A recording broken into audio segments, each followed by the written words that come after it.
എല്ലാവർക്കും വന്ദനം. പരിശുദ്ധാത്മാവിൻ്റെ നടത്തിപ്പുള്ള അപ്പോസ്തല പ്രവൃത്തിയിലൂടെ യാത്ര ചെയ്യാൻ നമുക്ക് ദൈവം തുറന്നു തന്ന അനുഗ്രഹത്തിനായിട്ട് സ്തോത്രം. ഏദനിൽ നിന്നൊരു നദി പുറപ്പെട്ടു. അത് 4 ശാഖയായി പിരിഞ്ഞ് ഏദനിലൂടെ ഒഴുകി ഏദൻ തോട്ടത്തെ മനോഹരമാക്കിയതുപോലെ പരിശുദ്ധാത്മാവാകുന്ന നദി ഒഴുകുന്ന അപ്പോസ്തല പ്രവൃത്തി 28 അധ്യായങ്ങളിലൂടെ ഒഴുകുന്തോറും, നമ്മൾ കടന്നു പോകുന്തോറും വിലയേറിയതെല്ലാം നമുക്ക് പ്രാപിച്ചെടുക്കുവാൻ കഴിയട്ടെ.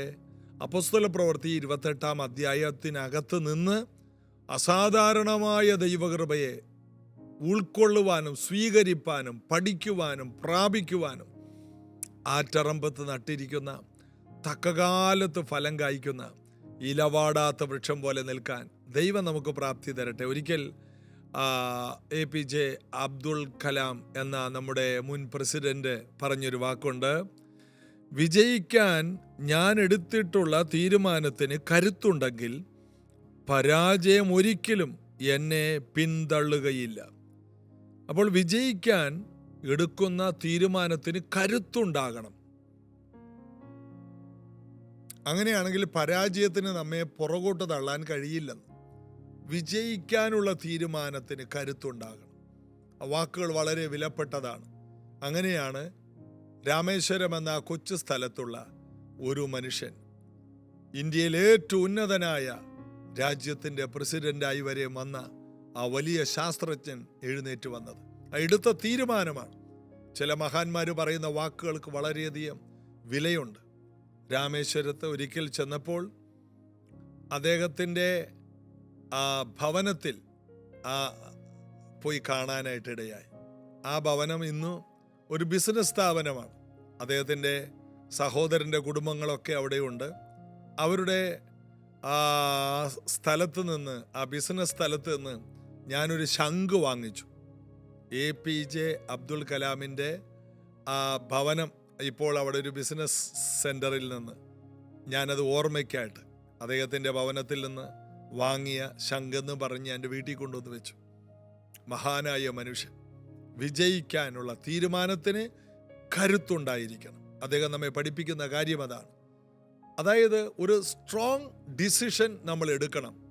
ഞാൻ വിജയിക്കും, പരാജയത്തെ ഞാൻ പരാജയപ്പെടുത്തും, പ്രതികൂലത്തിന് ഞാൻ ഒരു പ്രതികൂലമായിരിക്കും, ഞാൻ വിജയിച്ചിരിക്കും. അതുകൊണ്ടാണ് നീതിമാൻ 7 പ്രാവശ്യം വീണാലും എഴുന്നേൽക്കും എന്ന വാക്ക്. എന്താണ് അത്? പാപത്തിൽ വീഴുന്ന കാര്യമല്ല. അവൻ എടുക്കുന്ന പല തീരുമാനങ്ങളിലും അവൻ പരാജയപ്പെട്ടേക്കാം. അനേക പദ്ധതികൾ ആവിഷ്കരിച്ചതെല്ലാം പൊട്ടിപ്പോകാം എന്ന് കരുതി അവൻ പാപത്തിൽ വീണു എന്നല്ല അതിൻ്റെ അർത്ഥം. നീതിമാൻ 7 പ്രാവശ്യം വീണാലും, അപ്പോൾ പലരും പാപം ചെയ്യാൻ വെച്ചിരിക്കുന്ന ലൈസൻസ് ആണത്. എന്ത്?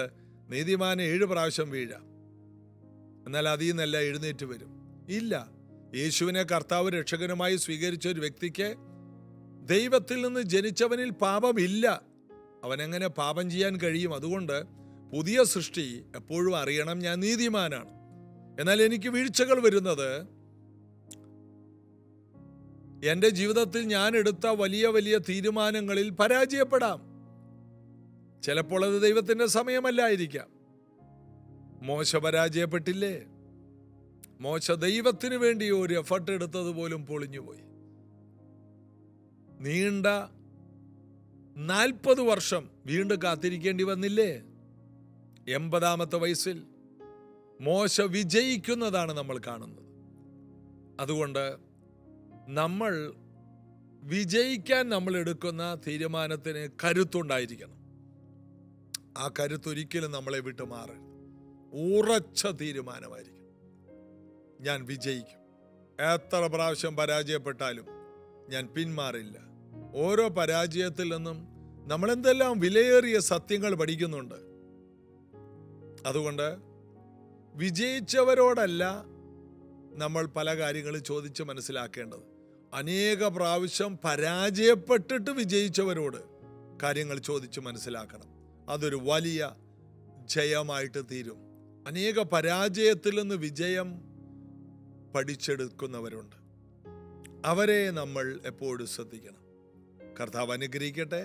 കർത്താവിൻ്റെ കൃപ നിങ്ങളോടുകൂടി ഇരിക്കട്ടെ. നമുക്ക് ചേർന്ന് പാടി യേശുവിനെ ആരാധിക്കാം. Purify my heart, let me be as gold and precious silver. Purify my heart, let me be as gold, pure gold, refiner's fire. My heart's one desire, it is to be holy,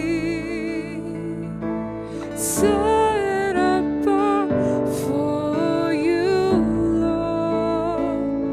I choose to be holy, set apart for you, my Master, ready to do your will.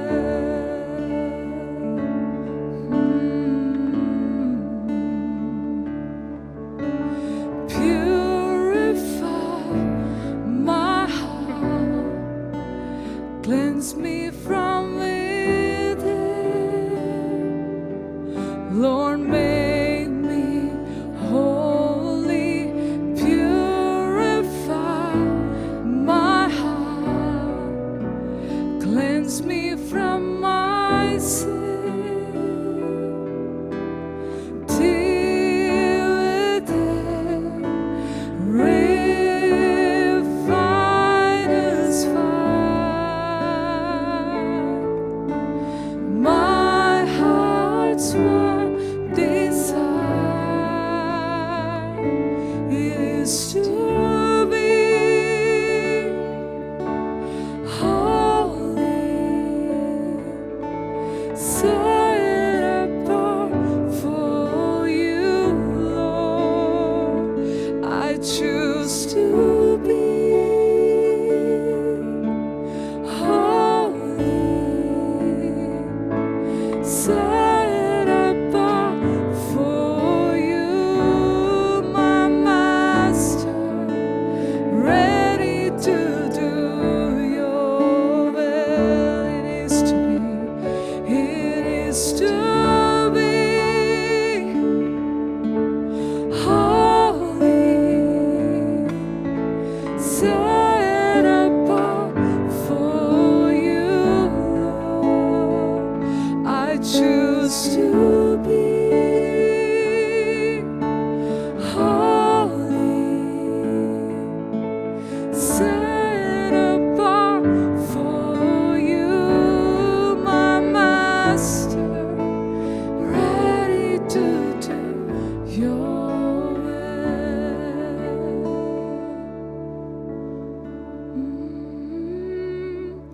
Ready to do your will. അപ്പോസ്തല പ്രവൃത്തി 2-ാം അധ്യായത്തിൻ്റെ 14-ാം വാക്യം. ഒരൊറ്റ വാക്യത്തിൽ നമുക്കിന്ന് ചിന്തിക്കാൻ ചില കാര്യങ്ങളുണ്ട്. അതിങ്ങനെയാണ്: അപ്പോൾ പത്രോസ് 11 പേരോടുകൂടെ നിന്നുകൊണ്ട് ഉറക്കെ അവരോട് പറഞ്ഞത്, യഹൂദ പുരുഷന്മാരും യെരൂശലേമിൽ പാർക്കുന്ന എല്ലാവരുമായുള്ളവരേ, ഇത് നിങ്ങൾ അറിഞ്ഞിരിക്കട്ടെ, എൻ്റെ വാക്ക് ശ്രദ്ധിച്ചുകൊള്ളുവീൻ. അതായത് 10,000-കണക്കിന് ജനങ്ങൾ ഒരു മുഴക്കമുണ്ടായപ്പോൾ, ഒരു കാറ്റടിച്ചപ്പോൾ വന്നുകൂടി. ഒരു കാറ്റ് ജനത്തെ കൊണ്ടുവന്നു. കൊടിയ കാറ്റ്, വലിയ മുഴക്കം ജനത്തെ കൊണ്ടുവന്നു. അഗ്നിജ്വാല പോലെ പിളർന്ന നാവുകൾ 120 പേർക്ക് പകർന്നു കൊടുത്ത തീ, അതവർ കാണുകയാണ്. അവരുടെ വായിൽ നിന്ന് പുതിയ ഭാഷകൾ, ആ ഭാഷകളിലൂടെ ദൈവത്തിൻ്റെ വലിയ കാര്യങ്ങൾ, ഇതെല്ലാം കേട്ട് വിസ്മയിച്ച് നിൽക്കുന്ന ആ ഒരു കൂട്ടം ജനത്തിൽ നല്ലൊരു പങ്ക് പരിഹസിക്കുന്നവരായി മാറി, ഒരു പങ്ക് അറിയാൻ ആകാംക്ഷയുള്ളവരായി മാറി. അങ്ങനെ 2 കൂട്ടരായി പിരിഞ്ഞ, അല്ലെങ്കിൽ 2 കൂട്ടം രണ്ട് വിഭിന്ന ആശയങ്ങളിൽ നിൽക്കുമ്പോൾ അവരുടെ നടുവിൽ 11 പേരോടുകൂടെ പത്രോസ് എഴുന്നേറ്റ് നിന്നിട്ട് പറഞ്ഞു, യഹൂദ പുരുഷന്മാരും യെരൂശലേമിൽ പാർക്കുന്ന എല്ലാവരുമായുള്ളവരെ, ഇത് നിങ്ങൾ അറിഞ്ഞിരിക്കട്ടെ. എൻ്റെ വാക്ക് ശ്രദ്ധിച്ചോളുവിൻ, ഇത് നിങ്ങൾ അറിയണം. എല്ലാവരും ഇതറിയണം. യെരൂശലേമിൽ പാർക്കുന്നവരെ, യഹൂദ പുരുഷന്മാരെ, നിങ്ങളത് അറിയണം. എല്ലാവരും അറിയണം. ഇത് ഒരാൾ പോലെ അറിയാതിരിക്കരുത്. വിമർശിക്കുന്നവരറിയണം, സ്വീകരിക്കുന്നവരറിയണം. നന്നാകാനുള്ളവരും നശിക്കാനുള്ളവരും എല്ലാവരും അറിഞ്ഞിരിക്കണം.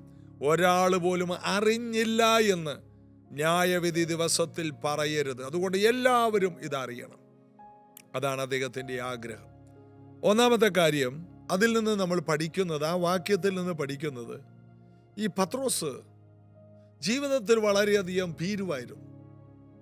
ധൈര്യം ഇടക്ക് വരും, എന്നാൽ അവൻ ഭയപ്പെടുന്നവനാണ്. യേശുവിനോട് ഏറ്റവും ഒടുവിൽ വളരെയധികം ധൈര്യത്തോടെ പറഞ്ഞു, നിനക്ക് വേണ്ടി ഞാൻ മരിക്കാൻ വരെ തയ്യാറാണ്. യേശു പറഞ്ഞു, നീ എനിക്ക് വേണ്ടി മരിക്കുമെന്നോ? അപ്പൊ ഇത് കേട്ട് ബാക്കിയുള്ളവർ ഏറ്റു പറഞ്ഞു. പത്രോസ് എന്ത് പറയുന്നത്, അതിൻ്റെ കൂടെ നിൽക്കാൻ കുറച്ച് പേര് എപ്പോഴും ഉണ്ട്. ഇപ്പൊ ദേ പത്രോസിന്റെ കൂടെ 11 പേർ നിൽക്കാനുണ്ട്. നല്ല കാര്യങ്ങൾക്ക് ലീഡർഷിപ്പ് ക്വാളിറ്റി ഉള്ളവരുടെ പ്രത്യേകത അതാണ്. ഈ ലീഡർഷിപ്പ് ക്വാളിറ്റി ഉള്ളവര് എന്ത് കാണിക്കുന്നോ അതെല്ലാം ബാക്കിയുള്ളവർ കാണിക്കും. അതുകൊണ്ട് നിങ്ങൾ തെറ്റിയാൽ 1000 തെറ്റുമെന്ന് വിശ്വസിക്കണം, മനസ്സിലാക്കണം. അതുകൊണ്ട് അവരെ ഓർത്തെങ്കിലും നിങ്ങൾ നന്നായിട്ട് ജീവിക്കണം. നിങ്ങൾ ഒത്തിരി പേർക്ക് റോൾ മോഡലാകാനുള്ളതാ. നിങ്ങളെ ഒത്തിരി പേര് ഫോളോ ചെയ്യാൻ പോവുകയാണ്. പൗലോസ് പറഞ്ഞു, ഈ ചങ്ങല ഒഴികെ സകലത്തിൽ നിങ്ങൾ എന്നെ പോലെയാകണം. ക്രിസ്തുവിൻ്റെ അനുകാരികളായതുപോലെ നിങ്ങൾ എൻ്റെയും അനുകാരികളാകുവിൻ. അപ്പം നമ്മളെയൊക്കെ ഓരോരുത്തരല്ല, 1000 ഫോളോ ചെയ്യുന്നവരാണ്. പുറകെ വരുന്നില്ലെങ്കിലും അവർക്ക് സമ്മതരാണ്.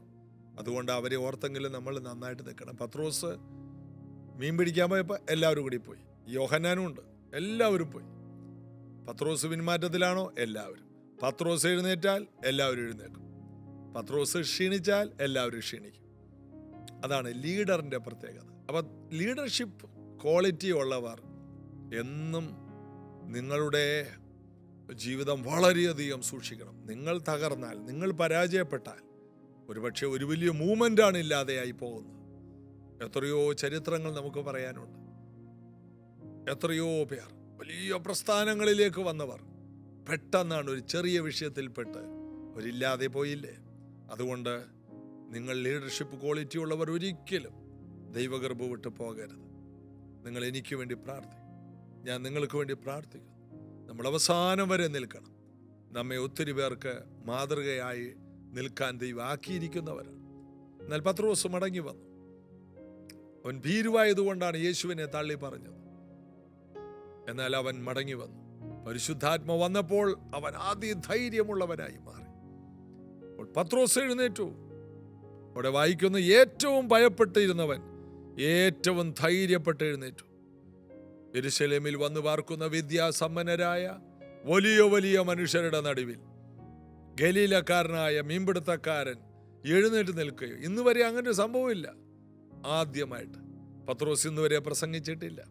പത്രോസ് ഇന്ന് വരെ യേശുവിൻ്റെ കൂടെ നടന്നതല്ലാതെ മറ്റൊരു അനുഭവമില്ല. എന്നാൽ ആദ്യമായിട്ട് പത്രോസ് എഴുന്നേൽക്കുകയാണ്. വേറെ ആരും അതിനു മുമ്പ് യേശു അല്ലാതെ പ്രസംഗിച്ചിട്ടില്ല, ക്ലാസ് എടുത്തിട്ടില്ല. പത്രോസ് ആദ്യമായിട്ട് എഴുന്നേൽക്കുകയാണ്. പരിശുദ്ധാത്മ വന്നാലുള്ള പ്രത്യേകത, ആരും നമ്മെ ഉപദേശിച്ച് തരേണ്ട ആവശ്യമില്ല. ആത്മാവ് നിയോഗങ്ങൾ തരും.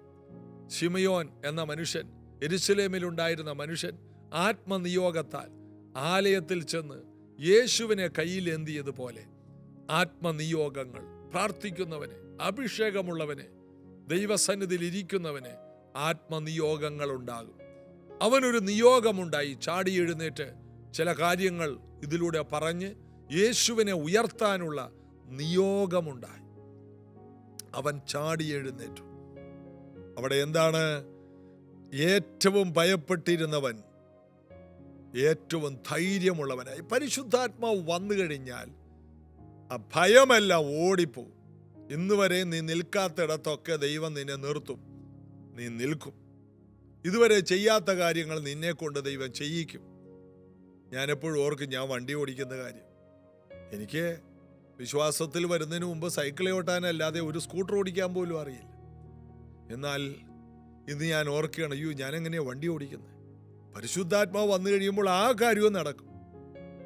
നമുക്കൊരിക്കലും നടക്കില്ലെന്ന് പറയുന്ന കാര്യങ്ങൾ, എന്തെല്ലാം കാര്യങ്ങൾ പരിശുദ്ധാത്മാവ് ഉണ്ടായതുകൊണ്ട് മാത്രം, ആത്മാവിൽ നിറഞ്ഞതുകൊണ്ട് മാത്രം ഞങ്ങളുടെ കുടുംബങ്ങളിൽ വെച്ച് എനിക്ക് മറ്റുള്ള എല്ലാവരിൽ നിന്നും വ്യത്യസ്തമായ പല കൃപകളുണ്ടായി. അതുകൊണ്ട് എൻ്റെ വീട്ടുകാർ ഇത് കേൾക്കുമ്പോൾ നിങ്ങൾ ഓർക്കണം, ഞാൻ വ്യത്യസ്തനായത് യേശുവിനെ കർത്താവ് രക്ഷകനുമായി സ്വീകരിച്ച് യേശു പറഞ്ഞ പരിശുദ്ധാത്മാവിനെ പ്രാപിച്ച് യേശുവിൻ്റെ ആത്മാവിൽ നിറഞ്ഞതുകൊണ്ട് മാത്രമാണ്.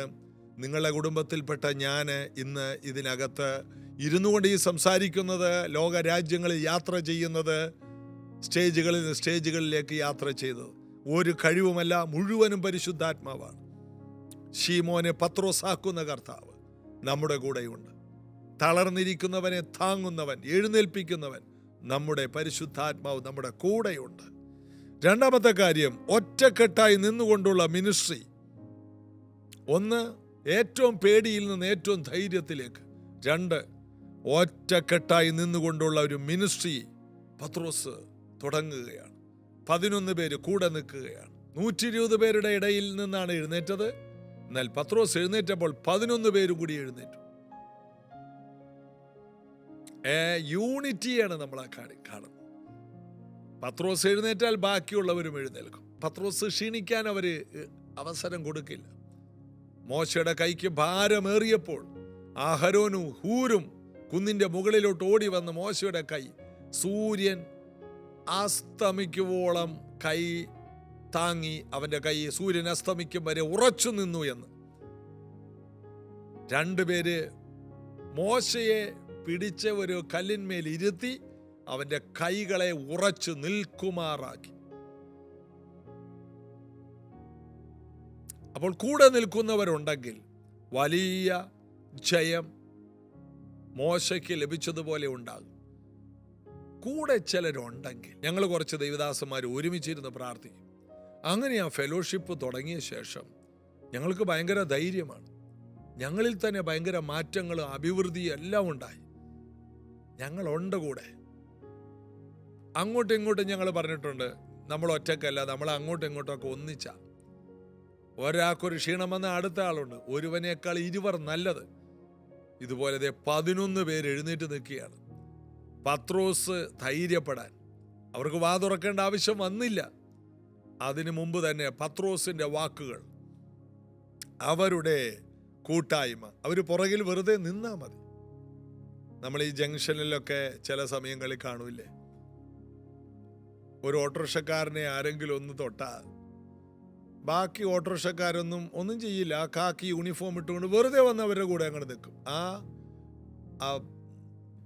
ആ ഓട്ടോക്കാരൻ്റെ കൂടെ ബാക്കി എല്ലാവരും കൂടി നിൽക്കുമ്പോൾ വലിയ വീരവാദം പറഞ്ഞ ആൾക്കാരെല്ലാം, ഓട്ടോക്കാരനോട് മെക്കിട്ട് കയറാൻ പോയവരെല്ലാം സ്ഥലം വിടുന്നത് നമ്മൾ കണ്ടിട്ടില്ലേ?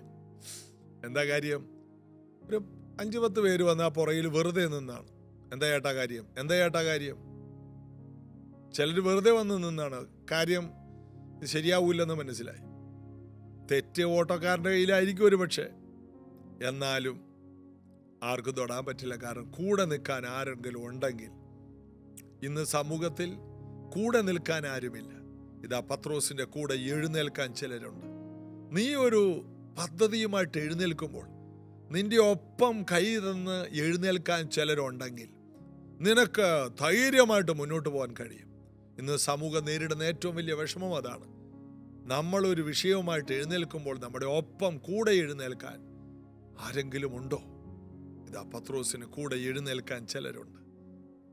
വീട്ടിലൊരു അപ്പൻ ഒരു കാര്യം പറയുമ്പോൾ ആ മക്കളും ഭാര്യയും കൂടി ഞങ്ങളും ഉണ്ടോ അച്ഛാ, ധൈര്യമായിട്ട് ചെയ്യുമെന്ന് പറ. ആ ബിസിനസ് ആകട്ടെ, എന്തെങ്കിലും ആവട്ടെ, മക്കളെ നമുക്ക് ഒരു പുതിയ ഒരു ബിസിനസ് തുടങ്ങാം. ആ പപ്പ എന്തെങ്കിലും ആവട്ടെ, ചെയ്യ്. പരാജയപ്പെടുമെങ്കിൽ പരാജയപ്പെടട്ടെ, ഞങ്ങൾ കൂടെയുണ്ട്. പരാജയപ്പെട്ട് കഴിയുമ്പോൾ അതിനെന്താണ്? എത്രയോ പേര് പരാജയപ്പെടും. പരാജയത്തിൽ നിന്നല്ലേ പലരും വിജയിച്ചത്. അതുകൊണ്ട് നമുക്ക് അടുത്ത പരാജയത്തിന് വേണ്ടി സ്റ്റെപ്പ് വെക്കാം എന്ന് പറയാൻ കൂടെ നിൽക്കാൻ വീട്ടിലുള്ളവരൊക്കെ ഉണ്ടെങ്കിൽ പലരും വലിയ ബിസിനസ്സുകാരായിട്ട് ബിൽഗേറ്റ്സുമാരും അംബാനിമാരൊക്കെ നമ്മുടെയൊക്കെ വീടുകളിൽ നിന്നൊക്കെ അതുപോലെ വലിയ ബിസിനസ്സുകാരൊക്കെ എഴുന്നേറ്റ് വരും. കൂടെ നിൽക്കാൻ ആരെങ്കിലും വേണം.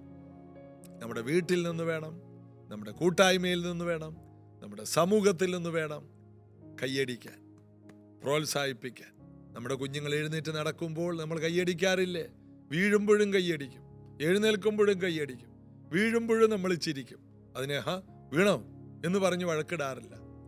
അതുപോലെ പ്രോത്സാഹനത്തിൻ്റെ വാക്കുകളുമായി ആമേൻ കൂട്ടായ്മ കൊടുക്കുവാൻ, കൂട്ടായ്മയുടെ വലങ്കരം കൊടുക്കുവാൻ.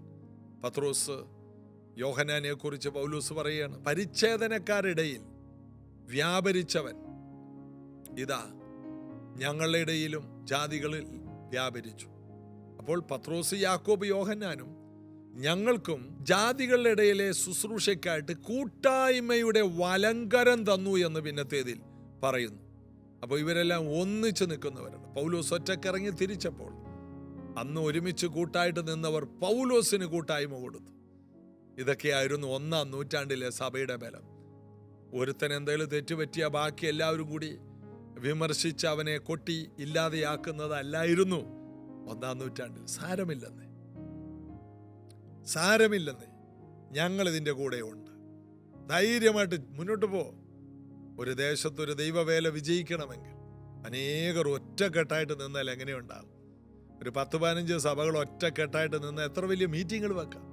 എന്നാൽ ഇന്ന് ഏറ്റവും കൂടുതൽ പിശാച് എതിർക്കുന്നത് ഒന്നിച്ചു നിൽക്കുന്ന സമൂഹത്തെയാണ്. നമുക്ക് ഒരുമിച്ച് നിൽക്കാം, ഒരു ഹൃദയത്തോടെ നിൽക്കാം.